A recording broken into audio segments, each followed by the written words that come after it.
Hi friends, welcome back to my channel. என்னோட daily routine work எப்படி இருக்குன்றத இந்த வீடியோவில் ஷேர் பண்ணியிருக்கேன். மார்னிங் எழுந்திரிச்சு வந்ததும் வாஷ் பண்ண பாத்திரத்தை எல்லாத்தையும் அந்தந்த இடத்துல ஆர்கனைஸ் பண்ணி வச்சா தான் என்னோட ஒர்க்கே ஸ்டார்ட் ஆகும்.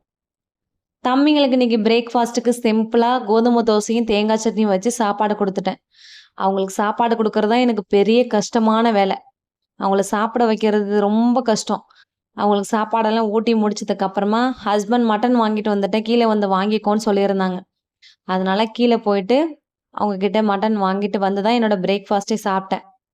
பழைய சாதமும் கொஞ்சமா சின்ன வெங்காயம் வச்சு மார்னிங் பிரேக்ஃபாஸ்ட்டை முடிச்சுட்டு வாஷ் பண்ண வேண்டிய பாத்திரம் நிறைய இருந்துச்சு.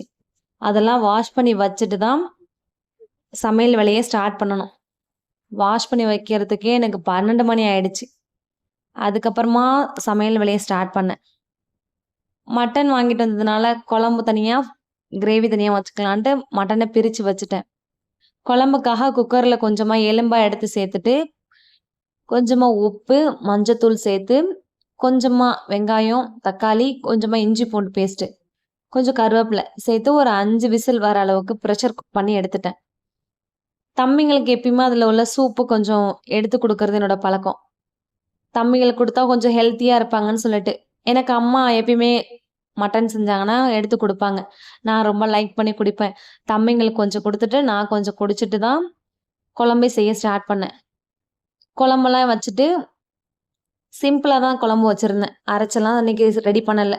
ரொம்ப டைம் ஆயிடுச்சு. அதனால ஃபாஸ்ட்டா குழம்பெல்லாம் வச்சுட்டு, கிரேவியும் செய்ய ஸ்டார்ட் பண்ணிட்டேன். சின்ன வெங்காயம் வச்சு கிரேவி செஞ்சிருந்தேன். தம்பிங்களுக்காக கொஞ்சம் காரம் கம்மியா வச்சு கிரேவி ரெடி பண்ணியிருந்தேன். கிரேவிலாம் ரெடி பண்ணிட்டு, வீடெல்லாம் கிளீன் பண்ண வேண்டியது இருந்துச்சு. வீட்டெல்லாம் கூட்டி விட்டுட்டு, தம்பிங்களுக்கு இன்னைக்கு எண்ணெய் தேய்ச்சு குளிக்க வச்சிரலாம். எண்ணெய் தேய்ச்சு குளிக்க வச்சு, மட்டன் குடுத்தா கொஞ்சம் சூடு குறையுன்றதுனால, நல்லெண்ணெய காய்ச்சிட்டு தான் எப்பயுமே தம்பிங்களுக்கு நான் தேய்ச்சு விடுவேன். அதுக்காக கொஞ்சமா எண்ணெய் காய வச்சுட்டு, பூண்டு தட்டி சேர்த்துட்டு, நல்லா காஞ்சதுக்கு அப்புறமா எடுத்து ஆற வச்சுட்டு, தம்பிங்களுக்கு 2 பேருக்கும் தேய்ச்சு விட்டுருந்தேன். அவங்கள தேய்க்கும்போது அவங்க டான்ஸ் எல்லாம் ஆடிட்டு இருந்தாங்க. எனக்குமா எனக்குமான்ட்டு. தேய்ச்சதுக்கு உடனே தம்பிய குளிக்க வந்துட்டாங்க. 2 பேரும் சேர்ந்து தண்ணி எடுத்து ஊத்துறதுல பயங்கரமான ஆளு. தண்ணியில விட்டாலே போதும் அவங்கள. ஃபுல் டே இருக்க சொன்னாலும் தண்ணியிலே இருப்பாங்க. அவங்க குளிக்க வச்சு அழைச்சிட்டு வரதுக்குள்ள ஹஸ்பண்ட் சாப்பிட வந்துட்டாங்க.